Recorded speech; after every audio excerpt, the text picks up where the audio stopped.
बाबा बागेश्वर धाम आने वाले भक्तों में एक भक्त ने बेहद सुर्खियां बटोरी, जिसका नाम है शिवरंजनी तिवारी। शिवरंजनी तिवारी एमबीबीएस की छात्रा हैं। वह पंडित धीरेन्द्र शास्त्री से शादी का प्रस्ताव लेकर पदयात्रा पर निकली थीं। इसे लेकर उनसे पूछा गया कि बाबा बागेश्वर धाम तो एकांतवास में चले गए हैं, ऐसे में क्या आप दरबार लगने का इंतजार करेंगी। इस सवाल के जवाब में शिवरंजनी ने कहा कि अब जब पंडित धीरेन्द्र के शास्त्री बागेश्वर धाम में हैं ही नहीं, तो मैं बाहर रहकर क्या करूंगी। जब वह आएंगे तभी तो दरबार लगेगा, अभी फिलहाल जल चढ़ाकर घर चली जाऊंगी। शिवरंजनी तिवारी से पूछा गया कि बाबा बागेश्वर ने तो आपको बिटिया कहा है, आप इस पर क्या कहेंगी। इसके जवाब में शिवरंजनी ने कहा कि मैंने कभी नहीं सुना कि धीरेन्द्र शास्त्री ने मुझे बिटिया कहकर बुलाया हो। मैं तो उन्हें प्राणनाथ मानती हूँ, मतलब अपना भगवान। शिवरंजनी से पूछा गया कि आपने अपनी पढ़ाई कहाँ से की है। इसके जवाब में उन्होंने बताया कि मैं जिस कॉलेज से एमबीबीएस कर रही हूँ उसे मैं मीडिया में नहीं लाना चाहती, क्योंकि मैं वहाँ की अभी स्टूडेंट हूँ। मुझे 1 साल ही हुआ है। मैं नहीं चाहती कि मेरी पढ़ाई में कोई परेशानी आए।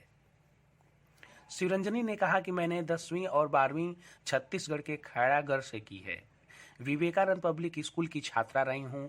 मैंने संगीत में इंदिरा कला संगीत विश्वविद्यालय खैरागढ़ से हिंदुस्तानी गायन में टॉप किया है। बाकी एमबीबीएस कॉलेज का नाम मैं शेयर नहीं करना चाहती।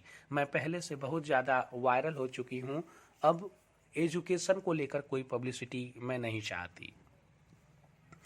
जब उनसे पूछा गया कि आगे का क्या प्लान है, किस तरह वह डॉक्टर बनेंगी, इस पर शिवरंजनी ने कहा कि मैं कैंसर रोगियों के लिए काम करना चाहती हूँ, जिसकी मैं फिलहाल तैयारी कर रही हूँ। इसके अलावा यात्रा को लेकर किए गए सवाल के जवाब में शिवरंजनी ने कहा कि करीब 1200 किलोमीटर का सफ़र यह शुरू हुआ।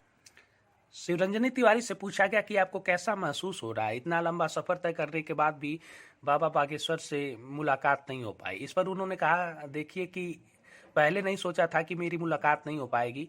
अभी मुझे पता चला है कि वह अज्ञातवास पर चले गए हैं। उनसे न मिलने का दुख तो है, मगर बागेश्वर धाम के भोलेनाथ को जल जरूर चढ़ाऊंगी। हो सकता है कि बालाजी सरकार की ऐसी इच्छा हो कि इस बार दर्शन न हो पाए, लेकिन ऐसा नहीं है कि दर्शन आगे भी नहीं होगा। शिवरंजनी ने कहा कि अभी नहीं तो फिर कभी होंगे।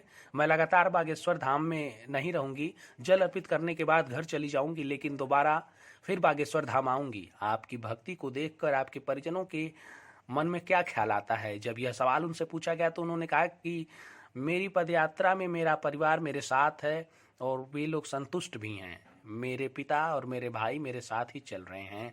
आपने यह देखा होगा।